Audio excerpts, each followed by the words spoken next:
Thanks for leaving, Olivia said with a sneer as she glanced at me. I just stared back silently. We're trying to save money on wages. We don't want someone who takes advantage of overtime pay in our company, Jerry added, looking satisfied. A week later, I kept receiving calls from the company. Hello, I answered. The president asked, Who are you? I chuckled at his question. I'm Nicole Wallace. I'm 57 years old and I've worked here for 35 years since I graduated from college. Our company provides administrative support, handles social insurance and taxes for our clients, especially for busy company presidents who focus on sales and lack time for paperwork.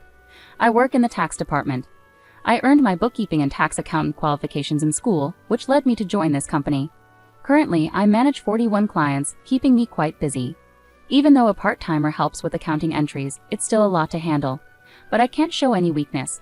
Our clients are long-term relationships, many of whom have faced tough times. Seeing them persevere motivates me to keep going, so here I am again today, in front of my computer. Lately, I've been having a hard time. Jerry and Olivia have been bothering me a lot. Jerry, who's 6 years younger than me, is now the head of our tax department. He used to be just a regular colleague, but ever since he got promoted 5 months ago, his attitude completely changed. He used to speak politely, but now he's always sarcastic or complaining. Nicole, what are you doing? You've got some nerve slacking off during work hours, he'd say, glaring at me while I'm researching tax-saving strategies for our clients. When I tried to argue back, Jerry stayed calm and said, Just check the manual for that. Don't do anything unnecessary, and if you end up working overtime, don't expect to get paid for it. I overheard Olivia, Jerry's assistant, saying, Nicole, you should work more efficiently. At this rate, you'll never finish. She laughed mockingly, adding, That's probably why you're still just a regular employee. I was actually the first one offered the promotion to head the department, but I turned it down. Being the head would mean more time managing and less time working directly with clients. Since it was an internal offer, Jerry and Olivia didn't know about it. I'll make sure to keep up with my regular duties, I managed to say. Despite everything, Jerry and Olivia kept harassing me. You're racking up overtime again. What a waste, Jerry's angry voice echoed today. Nicole, enough already. Your constant overtime is dragging down the whole tax department's performance, Olivia sighed. The reason for yesterday's overtime was simple. Jerry had let a month's worth of declaration forms pile up, all due by the end of the month. After work yesterday, he abruptly dumped several client files on my desk. My heart sank when I saw them. Wait, aren't these all due this month? I asked in confusion, but Jerry was already packing up. I'm leaving. Take care of these, he said briskly and hurried out of the office. Good luck, Olivia added, following Jerry with a mocking laugh. Unbelievable, I sighed as I opened the client files left on my desk. Some of them were supposed to be Olivia's responsibility. I sighed even deeper. I understood why Jerry was harassing me. They wanted me to retire quickly. I have more experience and deeper knowledge in taxation than him, so other members of the tax department often come to me with their questions instead of Jerry. There are other reasons why everyone avoids Jerry. He looks oily and unfriendly. The only female employee who stays close to him is Olivia. Jerry has a preference for younger women. That's probably why he wants me to retire, so the other female employees will rely on him more. It's such shallow thinking. It makes me uneasy. Also, he simply doesn't like me. Olivia was harassing me to gain favor with Jerry. Since Jerry evaluates the tax department's performance, she probably aimed to undermine me to get a good evaluation from him. Anyway, I have to handle these declarations. I need to prepare tax forms for my assigned companies, but it seems like I won't finish today's work either. If I try to claim overtime, I'll just get complaints from Jerry and Olivia, so I resigned myself to working unpaid overtime. One day I was suddenly summoned to the president's office. Our company had recently undergone a change in leadership.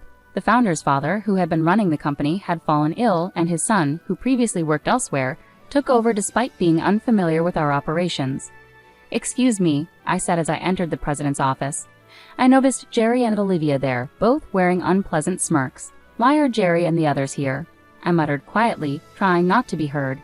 In this tense and strange atmosphere, the president spoke. Nicole, we need you to resign by the end of this month.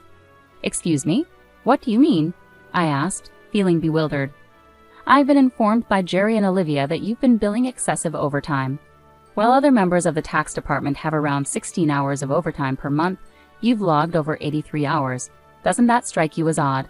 Jerry and Olivia haven't logged any overtime this month. Quite impressive, don't you think?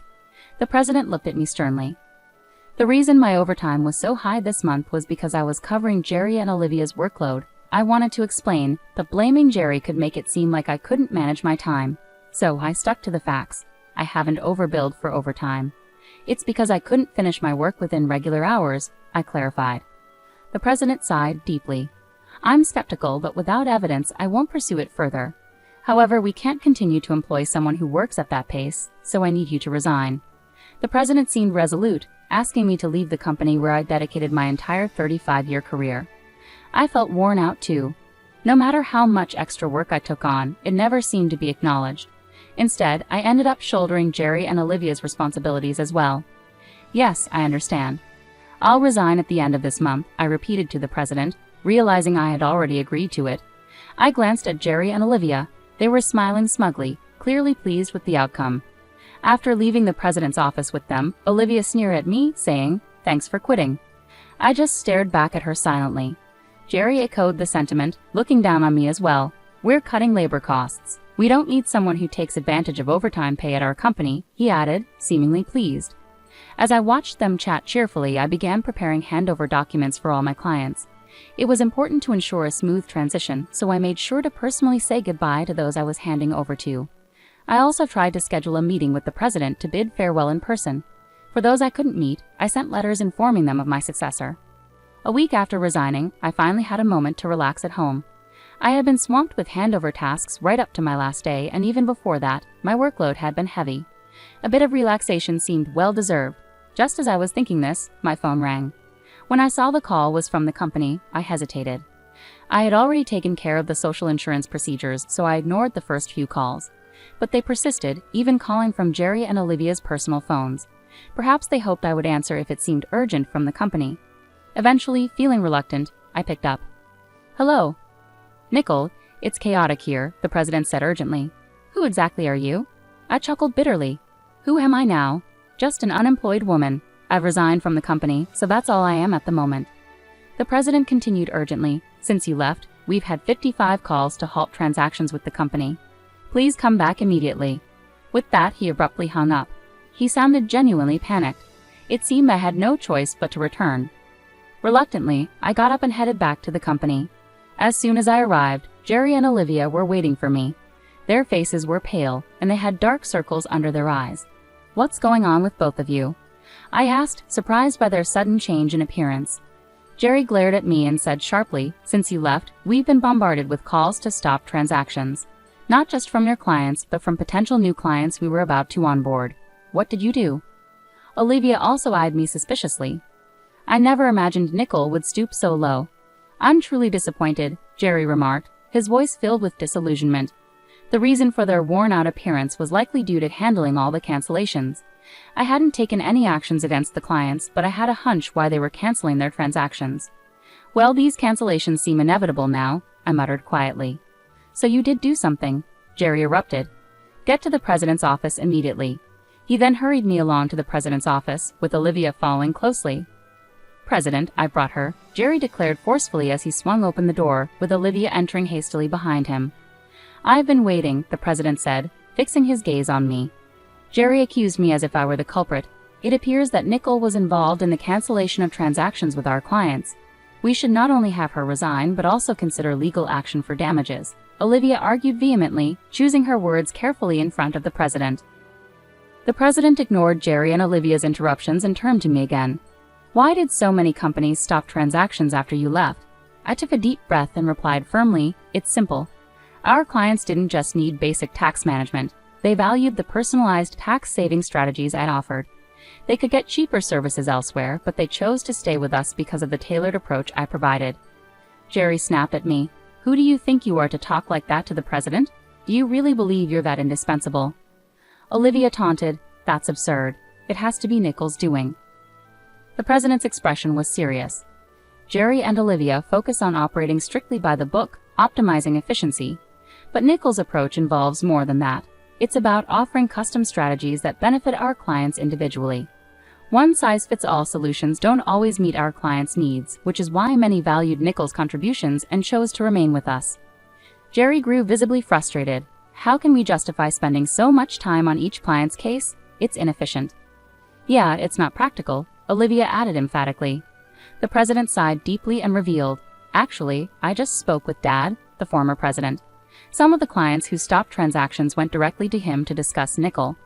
I was taken aback by this unexpected turn. I hadn't realized the extent to which clients valued my contributions. Dad mentioned that the tax department thrived because of Nickel.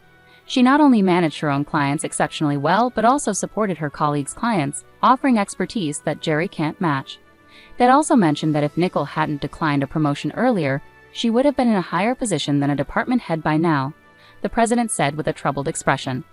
No way, Olivia exclaimed, clearly shocked. It seems she couldn't fathom the idea of me potentially being her superior. The president continued, his tone regretful. I deeply apologize for asking you to resign, Nickel. Can we rescind your resignation? You're indispensable to our company. I was genuinely pleased by the president's change of heart, but I hesitated to accept it. Before I could respond, Jerry interrupted forcefully. President, what do you mean she's better than me? I can't accept this. Jerry was visibly upset, his voice betraying his frustration. Olivia joined in, protesting. Jerry is an excellent leader who genuinely cares for his team. Are you really favoring Nickel over him? That's unfair. The president fixed a stern look on them both. In fact, since Nickel resigned, we've been receiving numerous complaints from the tax department. It seems that both of you have been offloading your responsibilities onto others, haven't you? What? That's not true. Jerry's face paled, his denial immediate. The president spoke with a look of disappointment. I've heard from the staff. Jerry, you've been delegating the preparation of your clients' declaration forms to your subordinates, even assigning Olivia's workload to them for many clients. Beside Jerry, who grew visibly paler, Olivia trembled when her name was brought up. There have been reports that you shifted your responsibilities onto Nickel before she resigned. Jerry, you even called her a time thief. It seems the roles have been reversed, haven't they? The president sighed heavily. No, that's not true. Jerry stammered, clearly flustered and unable to defend himself. Watching Jerry and Olivia both turn pale, the president continued sternly, furthermore, there have been reports of a relationship between you two. You've been seen leaving work together frequently. But Jerry, aren't you married? The president's glare intensified as he looked at Jerry and Olivia. I was simply mentoring Olivia in my role as her superior, nothing more, Jerry struggled to explain, but the president produced several receipts. These are expense receipts flagged by the accounting department, dining expenses claimed by Jerry. Who were these meals with? Certainly not clients, right?